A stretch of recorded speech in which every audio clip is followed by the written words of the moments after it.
And the parents accused in a child torture case have set up a website asking you to help fund their legal defense. On it, they say they're not guilty. And it appears that site went live sometime in the past month. Good evening, everyone. I'm Sarah Carlson. And I'm Eric Franke. Chad Critton and his wife, Melinda Drebeck-Critton, are accused of abusing Critton's 15-year-old daughter, including locking her in a basement where she ate her own feces. They face multiple charges, including mental harm to a child and child neglect, resulting in bodily harm. Her stepbrother, Joshua Drebeck, accused of sexually assaulting her. Only News 3's David Douglas gives us a look at that webpage. David? Yeah, Eric, records show the site is registered to Chad Critton, but uses the physical address of his attorney's office. That lawyer, Bill Hayes in Beloit, didn't want to tell me much about it, but the pages say a lot about how the couple may be planning to defend themselves. Weeds have now grown up in front of the windows. Prosecutors say a 15-year-old girl lived behind for years. A prison cell of sorts where she was starved and kept without the comforts of home. On the webpage, ChadandMelindaCrittonLegalFund.com, a writer asserts authorities got it wrong. Sadly, they have come to recognize that there are other professionals, including doctors, that will exploit someone else's misfortune for their own gain.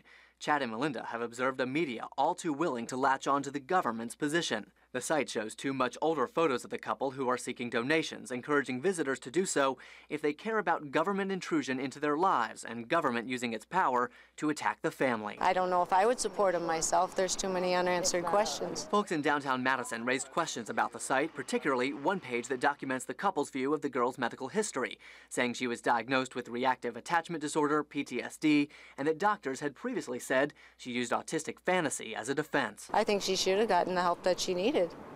You know, I don't see them using it as any excuse, you know, for the result. A myth versus fact page says the girl was just 70 pounds because she didn't eat, and that she told healthcare professionals she suffered from anorexia. She was a teenager, so she would have to weigh more than that. So I don't know, none of this really makes any sense to me. It's seems like it's trying to place some blame on her that they have no business trying to do that.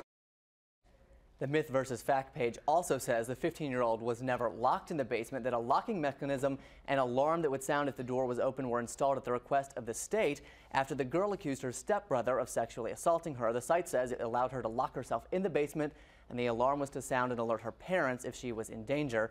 I asked Dane County District Attorney Ishmael Ozan about that. He tells me he cannot comment on open cases. Now, we understand there are testimonials on this site as well? There are a couple that are written by first-name only people who say they know Chad and Melinda and that they are good people. I do want to point out the site does lash out a good bit against the media. We have requested interviews with both Chad and Melinda in the past, hoping to hear their side of their story. They have declined. All right. News 3's David Douglas reporting. David, thank you very much.